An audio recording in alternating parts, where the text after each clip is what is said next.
Life Media, America's leading source for life improvement, presents Jim Rohn, Living an Exceptional Life.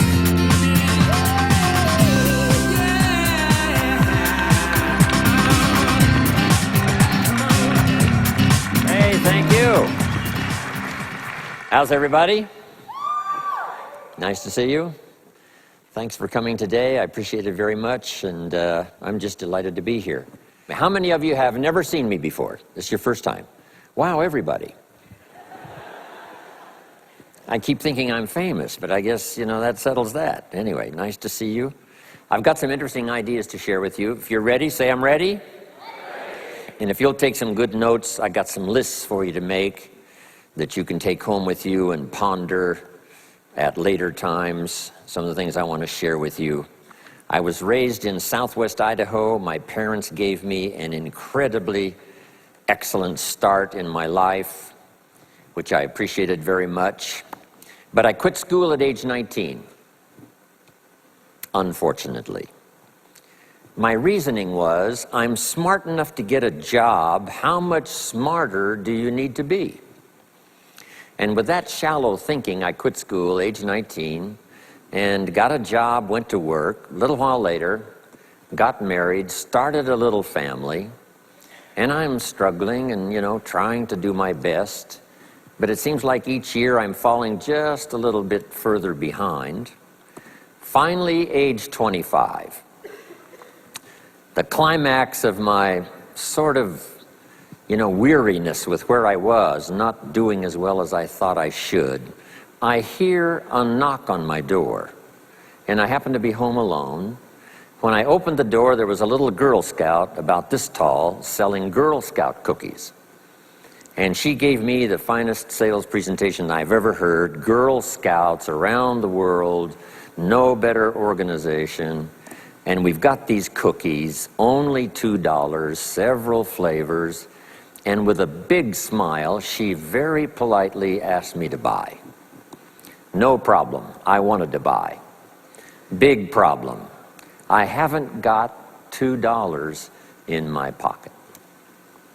Now, I'm a grown man, I live in America, I've been to 1 year of college, I'm married, I've got a family, and I don't have $2 in my pocket. And I didn't want to tell her that. So I did what I thought was next best. I lied to her. I said, hey, look, I've already bought lots of Girl Scout cookies. I've still got plenty in the house that we haven't eaten yet. And she said, oh, that's wonderful. Thank you very much. And she leaves. When she leaves, I say to myself, I don't want to live like this anymore. I mean, how low can you get lying to a Girl Scout? I mean, that's about as low as you can go. But I promised myself that day I was going to start my search of finding opportunity, finding somebody who could teach me and coach me on doing much better for myself and for my family and for my future. And shortly after that, I met a most extraordinary man, very wealthy, but a friend of mine said, you got to meet this man. He's rich, but he's easy to talk to. He's got a unique philosophy of business and life. And the more he told me about this man, the more I said, I've got to meet this guy. And shortly after that, I had a chance to meet him. Sure enough, when I met him, I was impressed. Obviously, he was rich, but he was friendly and easy to talk to. And I said to myself, if I could just get around someone like him, and if he would coach me, I would be willing to learn anything. I'd love to be like him. Well, my good fortune was he invited me to join his company, and over the next 5 years, my dream came true. He coached me and taught me how to turn my life from pennies to fortune. And he's not alive anymore, but I'd like to pay tribute to him one more time, Mr. Earl Schoaf, for the dramatic impact he had on my life, especially during that 5-year period. And so my whole life turned around. I made my fortune by the time I was 32, starting at age 25. And some of the ideas that I want to share with you today came from that 5-year experience. Then from there, I got into lecturing and giving seminars, and I've written a few books. and my career now spans about 41 years. But I'll never forget the impact this gentleman had on my life with a few simple concepts that totally changed my life, changed my future, and changed everything. Jim Rohn's view of the 21st century. Here's number one: unprecedented opportunity. We not only have begun a new century, century 21, it's a new millennium. A millennium is a 1,000-year period. We've had 6 so far. This is the beginning of the 7th millennium, and some scholars tell us that this could very well be an extraordinary time for the human race, this 7th millennium. And there's probably a lot of good reason that that is probably true. Unprecedented opportunity. We've now got the technology. We pick up a telephone now and talk to somebody on the other side of the world. Transportation now is so easy. I get on an airplane in Los Angeles, and 13 hours later, I'm in Tokyo. 5 meals, 3 movies, and you're there. I mean, you know, it's a simple deal. Anyway, we've got technology, we've got transportation, we've got all the rest, right? So this is going to be a time of unprecedented opportunity in every field you can imagine, every industry, every country. It's going to be the greatest period of opportunity time in the history of the human race, the 21st century, especially these opening years of the 21st century. So that's number one, unprecedented opportunity. Now here's the second note to take. Now also keen competition, because we now play the world game. And it's not just competition across the street and company to company and, you know, division to division and, you know, company to company. Now it's worldwide competition. A job now becomes available. Does it go to someone in Minnesota or someone in India? Worldwide competition. So now you've got to be ready to cash in on the opportunity, but you've also got to be ready for the competition. So I've got some interesting ideas on how to be prepared for both opportunity and competition in these opening years of the 21st century. Here's some of my best advice. Number one, you've got to have more than one skill. It's okay to have one skill, but I'm telling you, if you want economic safety for the future, especially this century, my personal opinion, you need more than one skill. We've seen people, right, the last 15, 20 years that only had one skill, worked for this company for a long time. The division the guy worked for got chopped, eliminated. Now he loses his job. Now he tells us he's in economic distress. Why would that be? Simple answer, he only had one skill. So for economic safety for the future, my personal advice, you gotta have more than one skill. In fact, it led me to my first fortune, and that was learning more than one skill. I started learning these extra skills in Idaho, where I grew up. I knew how to milk cows, but it didn't pay very well. Then someone gave me this incredible advice. If you want to lay the foundation for a future fortune, you've got to learn more than one skill. And I started that process age 25. Here's the first one, and I started part-time. A little sales job that I got. A product that I believed in, learned how to present it well enough for somebody to say yes, gave excellent service so that that would lead to multiple sales, and this little extra part-time job in sales absolutely started multiplying my income. From milking cows, now I've got this ability now to start getting customers, keep them serviced, and make some money in this extra skill. So now I've got 2 skills, milking cows and finding customers. Here's the next skill I learned, just to give you a quick list. Next was finding good people. If you've got a little enterprise going and you need some people, you have to just go look for them. And when I learned this skill, finding good people for my little enterprise, I couldn't believe how it drastically changed my income. My income now starts to multiply, not just increase. So now I've got what? 3 skills: milking cows, getting customers, finding good people. I'm on my way. Here's the next one that paid me big money, in case you're interested, and that's organizing. Organizing simply means getting people to work together. Big challenge, but if you learn this skill, getting people to work together, they pay extraordinary money. Here's the next one that really increased my income substantially, and that's promotion and recognition. Rewarding people for small steps of progress. I mastered this one.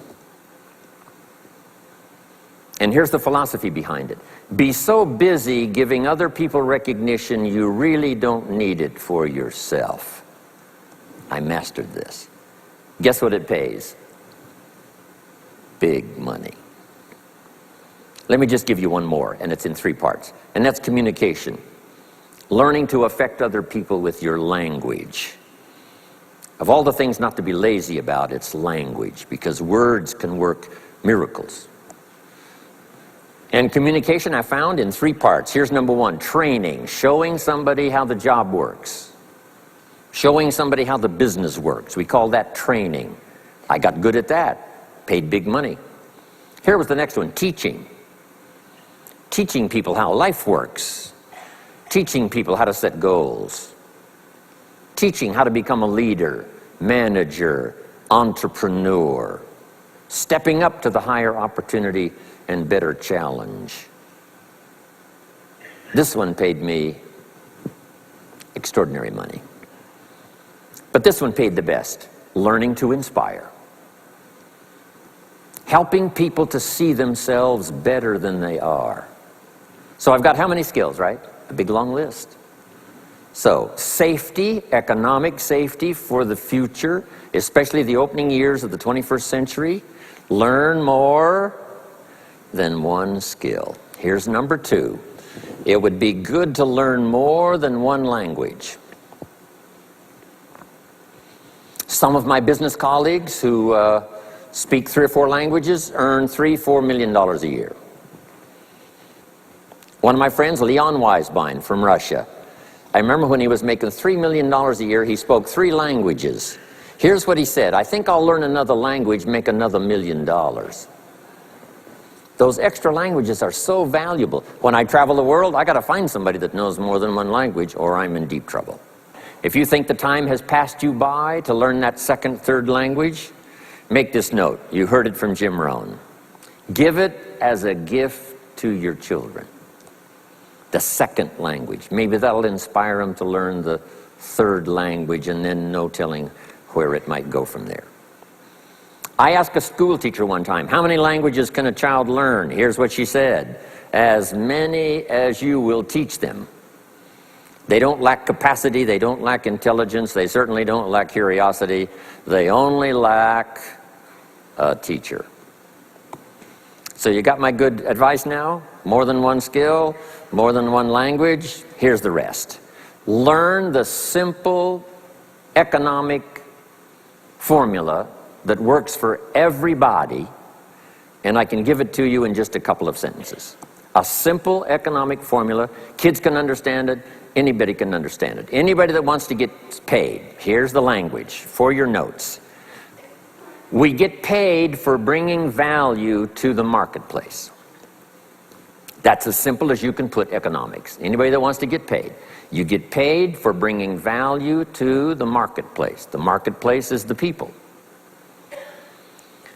Now, the value we bring is one part of it, a product or a service, but here's the other part, the value you become. So just off to the side, put the value is 2 parts. The value you bring, like a product. If you manufactured it, you might keep improving the product. If someone else manufactured it and you're out selling it, they probably keep improving the product. But this is the one you have to work on yourself. The value you become, like an entrepreneur, a leader, a teacher, supervisor, manager. What you become also pays much more than what you bring. Once I understood that, then here's what my mentor said. Go to work on yourself harder than you work on your job. If you work hard on your job, you can make a living. Then he said, if you work hard on yourself, you could make a fortune. So I worked hard on my job and made a living, but I learned, starting with those extra hours per week, learning these extra skills, I started working on myself. And here's a philosophical phrase everybody should take home. Here it is. Success is something you attract by becoming an attractive person. Success is not something you pursue. It's what you attract by becoming attractive. By becoming attractive to the marketplace. What would do that? Multiple skills, multiple languages, and then some of the things I'm going to talk about the rest of the seminar. So, now what else would help you to be attractive to the marketplace besides more than one skill and more than one languages? I've divided it into five simple, basic fundamentals of ideas to ponder and think about that will increase your value to the marketplace. Could perhaps, like it did for me, multiply your income by 2, and then multiply it by 3, and then multiply your income by 4, and then by 5. And once you get there, it's not that difficult to multiply it by 10, because all you have to do is make sure you become more valuable and more valuable and more valuable. You don't have to work on the economy, because here's the first note. Each person's income is determined primarily by their philosophy, not by the economy. Once I understood that, then I said, well, I don't have to go to work on the economy. And the answer was no. You only have to go to work on yourself to make yourself more valuable. So now here's 5 things I want to share with you. And the first one is your personal philosophy.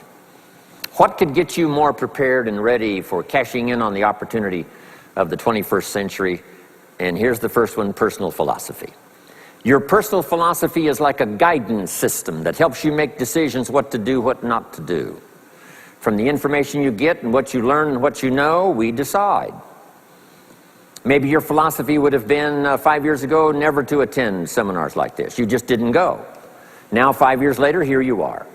Something happened along the way to change your mindset, saying, hey, for the money and the time, if I just get one good idea and walk away, it certainly is worth the money and the time. So now that little amendment in your philosophy, you now say, I'm going to regularly go, because it doesn't take but a few ideas to make a great difference in your income, personal life, social life, and all the rest. So now you know that's valuable. A change of mind, a change of idea. So that's what personal philosophy is all about. The more we learn, the more we know, the better we're able to make better decisions about 2 major things. Your philosophical guidance system does 2 things. For your notes, number 1, helps you to see the dangers on one side, so you can avoid those. But here's what else your guidance system does. Personal philosophy helps you to see the opportunities on the other side, so that you can expand those, maximize those. And here's what that's called. The game of life is to minimize the dangers and maximize the opportunities.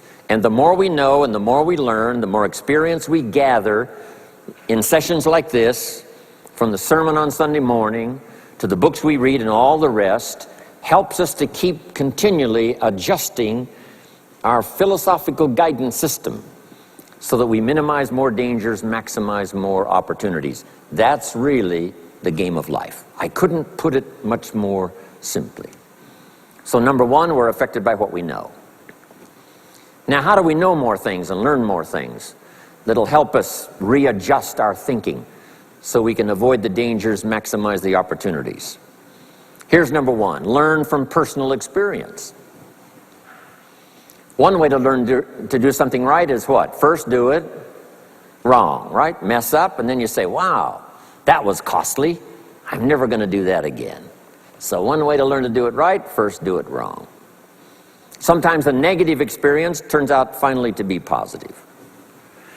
They say if you survive your first heart attack, you may now live to be a very old person. Why is that? Well, that first heart attack, if you survived it, is called a wake-up call. And maybe the doctor said, one more of these and you're history. And you said, wow. And you make it for the health food store. And you start reading every book you can find on good nutrition, how to avoid another one of these heart attacks, and you start jogging and start walking and doing all of the stuff, and this total change of lifestyle could now save your life and cause you to live to be a very old person. Here's what my mentor said, that's some of the best advice I ever got. He said, Mr. Rohn, if you will change, everything will change for you. If you'll start making personal changes, your income will change, your health will change, your future will change, everything will change, if you're willing to start making the changes. So sometimes a negative experience now causes us to really make a sudden shift in our philosophical guidance system that says, hey, I'm never going to let this happen to me again. Fantastic. Now here's the next way to learn, and that is to learn from other people's experiences, whether they are negative or positive. It's too bad failures don't give seminars like this. Wouldn't that be good information? Now, we don't want to pay them, so they don't lecture. But their information would be valuable. If you know a guy that's messed up his life for 40 years, you have to say, John, would you spend a day with me? And I will bring my notebook and take good notes. A good-looking guy like you, beautiful family, every reason to do well, threw it all away. Teach me how for the last 40 years you messed it all up. And he tells you, and you take good notes. Learning from the negative side of someone's experience. If somebody tells me these eggs are rotten, I'm not going to make an omelet and try it, right? I'm just going to take their advice and their know-how. So, learn number one from your own experiences, learn number two from other people's experiences. And my mentor taught me to always keep a journal. Here's what he said, don't trust your memory. If you want to live a dynamic life, multiplying your income, multiplying your future, be a good student. If a good idea comes your way, write it down, then ponder it, then perhaps go do it. Okay. Now, your philosophy comes from what you learn, comes from what you know, comes from other people's experiences. 3 ways now to learn from other people. Here's number 1, learn from what you see. One of the great watchwords of these early years of the 21st century, pay attention. If you just watch, you can pick up clues. Success leaves clues. And if you'll be a better observer of the winners and the losers, those that are doing well and those that are falling behind, and just take mental notes and good notes and say, I'm going to adjust what I'm doing based on what I see. Here's number 2. We learn so much from other people based on what we hear. Here's good advice on that. Be a selective listener. Listen to voices of value that have experience, ideas, reputation, something valuable to share. Now here's number 3. Read all the books. Now there's millions of books, so you can't read all the books. But make this note. Read all the books you need to read to make you as wealthy as you want to be, as healthy as you want to be, as prosperous, as productive, as unique a human being as you want to be. Read all of those books. Don't leave those books go unread. My mentor got me started on my library when I was 25. I got one of the best. If you saw my library, you would be impressed. I haven't read everything in it, but I feel smarter just walking in it, right? My library. I was smart enough to buy it all. Now I got to be smart enough to read it all. Now jot this down. When you do read, you have to sort through what you read and decide which is valuable to try. That's part of the process of learning.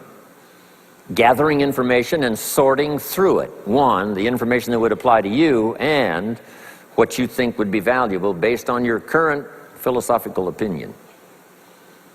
So read all the books. Our lives are greatly affected by what we learn and what we know. Now here's number 2 of these very basic 5 things I want to share with you. First, your personal philosophy. Here's number 2, your attitude. First, we're affected by what we know. When I talk to the kids in high school classes, college classes, that's the first thing I tell them. Get the information while you're here. Right? Nothing worse than being stupid when you get out of school.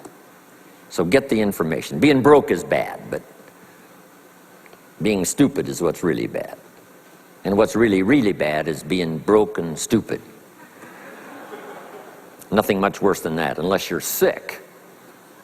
Right? Sick, broke, and stupid. That's about as far as you can fall unless you're ugly, right? But surely that would be the ultimate, right?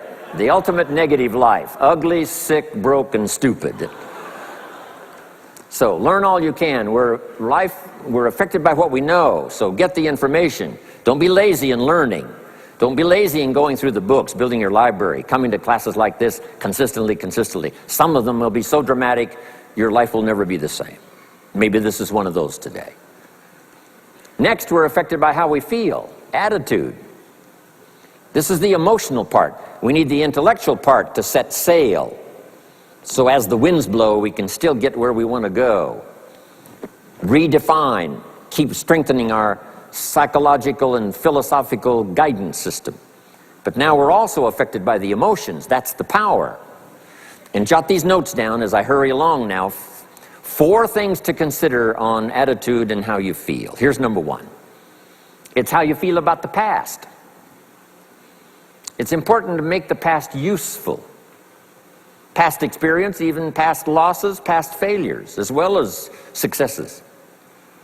To review it and go back over it, see where you went wrong, correct that, invest that now in the future. Don't live in the past, and don't carry the past around like a burden, but simply use your past as one of your mentors to help refine mistakes, make some changes that you can invest now in the future. Here's the second attitude. It's how you feel about the future. We look back for experience, but number 2, we look forward for inspiration. Now, where does the inspiration come from? Looking forward. Here it is, learning to set goals. Number 1, decide what you want. Takes more than 5 minutes. Take some time and decide what you want. Where do you want to go? What do you want to do the next 10 years, 20 years? What would you like to become? How many skills would you like to learn? What are the books you want to read? How about the people you want to meet? The cities you want to visit? Experiences you'd like to have over this next period of time? Start thinking about all of that. Here's the next key. Write it all down. Building a life is like building a house. You wouldn't start building the house until you had it finished. Wouldn't you look foolish starting to build the house if it wasn't finished first? What if you were laying bricks and somebody came by and said, "What are you building here?" And you said, "I have no idea."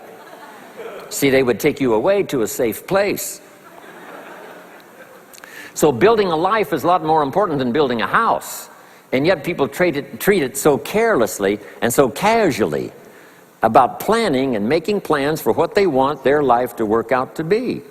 So I'm asking you not to be casual anymore. Start designing the future for yourself, for your family, for your business, for your future. Okay, decide what you want. Okay, so from the past we get experience, from the future we get excitement, inspiration by setting goals. Now here's the next advice. Put everything on your list of goals. Little things, insignificant to someone else but important to you. A goal list is important. You don't have to publish it in the local newspaper.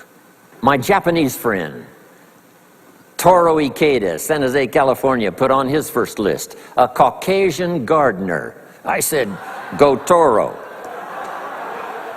Back then everybody had a Japanese gardener. He said, no, I'm Japanese. I want a Caucasian gardener. I like that. So set goals. Set the goals that'll turn you on, goals that'll get you excited. Put everything on your list. Now, here's the next attitude. It's very important how you feel about everybody. If you want to be a leader extraordinaire, here's what you learn. Each of us need all of us. One person doesn't make an economy. One person doesn't make a symphony orchestra. It takes all of us for each of us to be successful. Each of us need all of us, and all of us need each of us. Each gift is important. as we bring it to the table, as we bring it to the country, as we bring it to the community. Learn to appreciate that. Each of us need all of us. Now here's the last one on attitude. It's how you feel about yourself.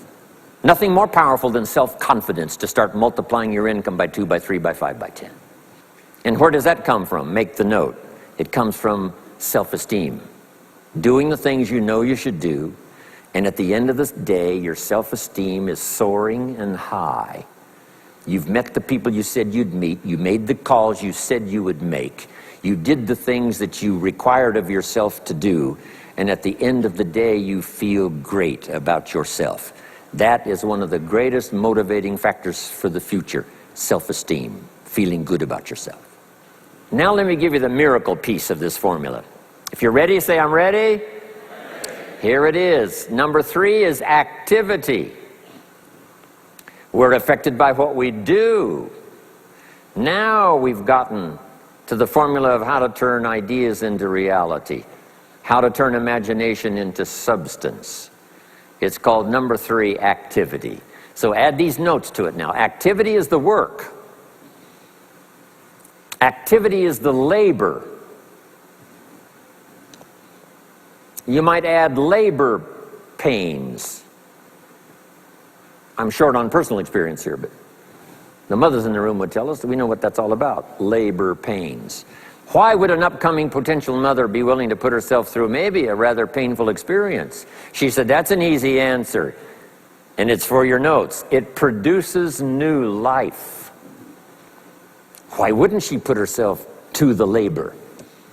Now comes the miracle of new life. And whether it's new career life, or new business life, or new friendship life, or new married life, or new life of any kind, it has to come from the work. It comes from the labor. In fact, labor was so important. Here was the original formula for labor. If you have forgotten it, remind yourself. For your notes, 6 days of labor and what? 1 day of rest. Now it's important not to get those numbers mixed up. Why is that? Here's why. Why not 5-2? I don't know, maybe 5 and 2 would be okay. If God would have thought of 5 and 2, he might have made it 5 and 2. But you can't think of everything when you're putting one of these together. But maybe one of the reasons for 6-1, jot this down now. If you rest too long, the weeds take the garden. Not to think so is naive. As soon as you've planted, the busy bugs and the noxious weeds are out to take it. So you can't linger too long in the rest mode. You've got to go back to work. 6 days of work, then rest and spirituality and friendship and change of pace. And then go back over the last 6 days. What did I do? What did I miss? Who did I miss? What happened? So that I can invest those corrections in the next 6 days of higher productivity. Have you got that now? 6 days of work, 1 day of rest. Don't get the numbers mixed up. Activity. Now, activity finishes the miracle. Good question for your notes. How did this convention center get here? Let me give you the steps. Number 1, somebody saw it while the property was vacant. You say, well, how could you see a convention center if it isn't here? It's the only way it will be here. And somebody has to see it so clearly they can draw a picture of it, saying, this is the convention center. You say, no, it isn't there. They say, yes, this is the convention center. The artist's rendering shows you a picture of what isn't there.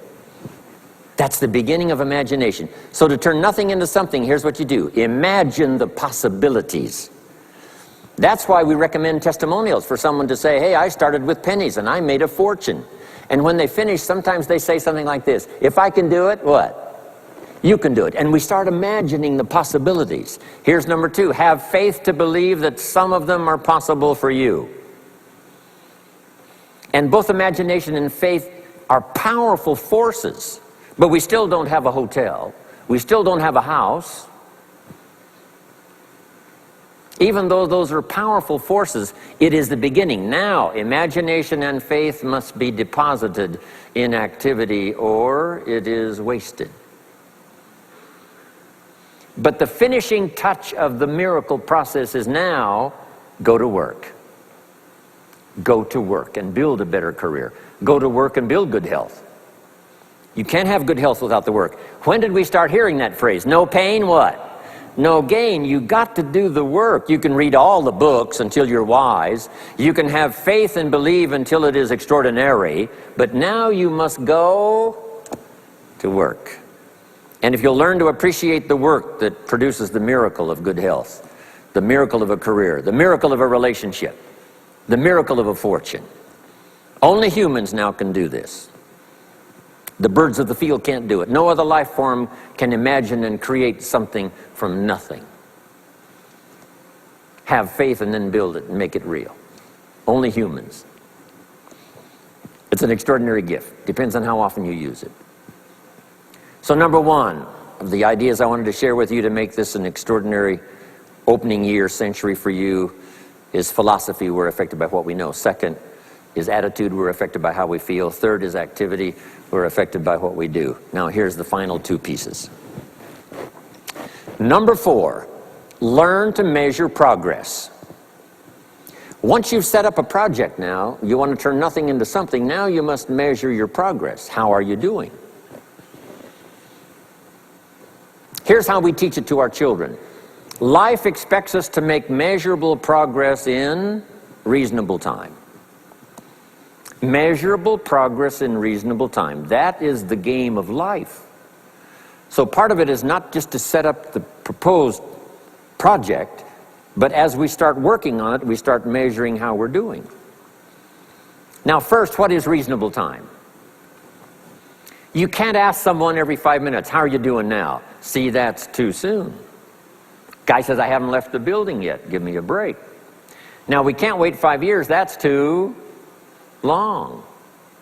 So there's reasonable time. So make this note now. What is reasonable time? One, at the end of the day.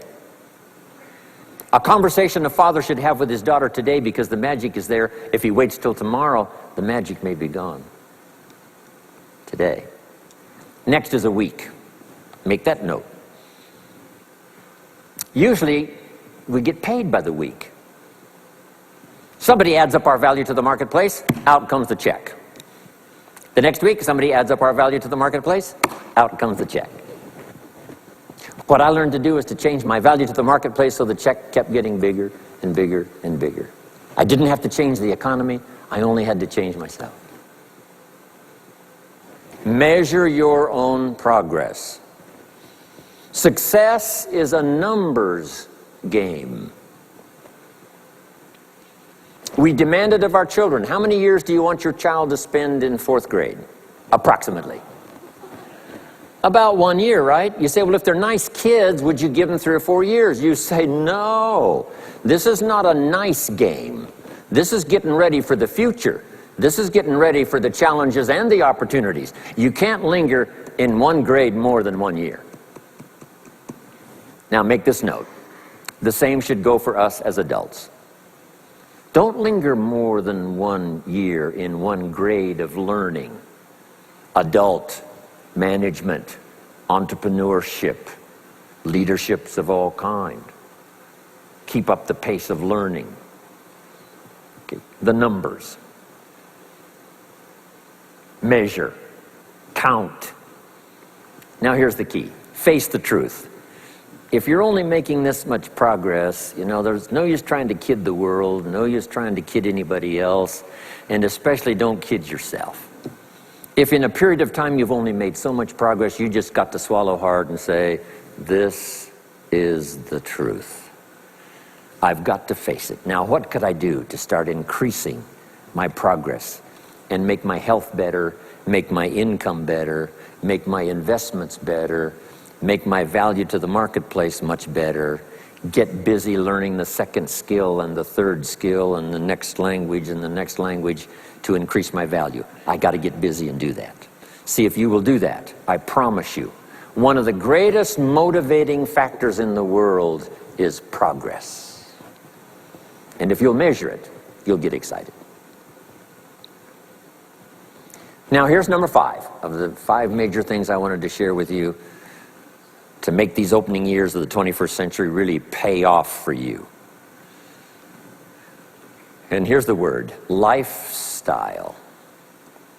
Learning to live well, because the ultimate essence of life is not a Ferrari.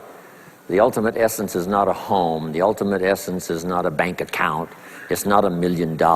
It's not a fortune. Here it is. The ultimate essence of life is learning to live a good life. That's the key. Whether you have modest resources or whether you have mega millions, either way, the real key is learning to live a good life. And so in my closing 5 minutes, let me give you what I think is a good list. Now, this is the short list. In other presentations, I cover a longer list, but this is called Jim Rohn's short list for living the good life. Here it is. Number 1, productivity. You really won't be that happy if you don't produce. And here's the next bit of advice on that. Produce to the max if you possibly can. To produce a little is okay. To produce enough is okay. To produce some to get by is all right. But why not try productivity to the max? Andrew Carnegie, who built the steel industry back in the 30s, here's what Andrew said. I'm going to spend the first half of my life accumulating money. I'm going to spend the last half of my life giving it all away. He got so inspired by that goal that the first half of his life he accumulated $400 million, which back in the 30s was a lot of money. A mega fortune. Guess what he did the last half of his life? He gave it all away.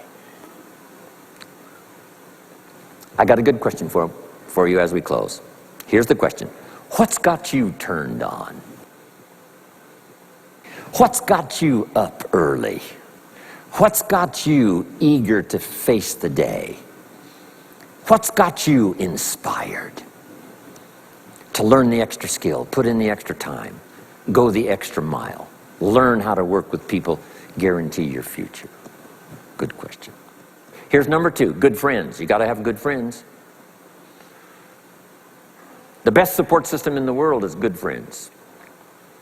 Collect and nourish those as priceless. Good friends are those wonderful people who know all about you and still like you. Those are good friends. Here's number 3, your heritage. What's made America so unique among all the nations of the world and the greatest experiment in the history of the world? And that is the depository of gifts that have come to America over the last 300 or 400 years. The heritage from all walks of life, all over the world. Now, the key to keeping America vital and powerful and unique for generations to come is to keep alive these heritages. The music, the dance, the costume, the customs, the literature, the poetry, and all the rest combined together, making us an extraordinary, unusual nation among nations. Keep your heritage alive. Here's number 4, your spirituality. Whatever you believe in terms of spirituality, that's important. And I've got 3 words for you to consider. Here they are. Study, practice, and teach. Whatever you believe in terms of spirituality, study, practice, and teach. Don't leave your spirituality unstudied, don't leave it unpracticed, and don't leave it untaught. It's one of the major components of a good life. And now to close, for your notes. Take special care of the inner circle. Family, close friends. Nourish them, they will nourish you. Inspire them, they will inspire you. And take care of the details, the little things that makes it special for family and friends. When my father was still alive after my mother died, my father lived about another 7, 8 years. When I used to travel, I would try to call him while he was having breakfast with the farmers, southwest Idaho. Make a special day. If I'm in Israel, I got to get up in the middle of the night. But I call in the middle of the night, Papa, I'm in Israel. And they would bring him the phone in this little cafe called the Decoy Inn. And Papa would say, Israel, son, how are things in Israel? And he'd talk real loud so everybody could hear. Right? Say, Papa, they gave me a reception last night on the rooftop overlooking the Mediterranean. He'd say, overlooking the Mediterranean. Now he's got a story to tell for the rest of the day. My son called me this morning while I was having breakfast with the farmers. I know he had to get up in the middle of the night. Special days. One more scene. I thought about my father walking down the lane on the farm to the mailbox, opening it up. And this is for your notes. Make sure the mailbox is not empty. My father lived to be 93. What kind of an experience would that be for a day? Age 93, open the mailbox and it's empty. Even if it's just a postcard, make sure the mailbox is not empty. The details, the inner circle. And now here's the last. Maybe, just maybe, some of the things I've shared with you have been seeds that have fallen on your consciousness at the right time. And then if it turns into something valuable for you in the future, that will be well worth my coming, being away from my grandchildren and my children for a little while, to come and deposit the best of my experience with all of you today. Thank you very much. God bless. We hope you've enjoyed this special presentation of Jim Rohn's Living an Exceptional Life.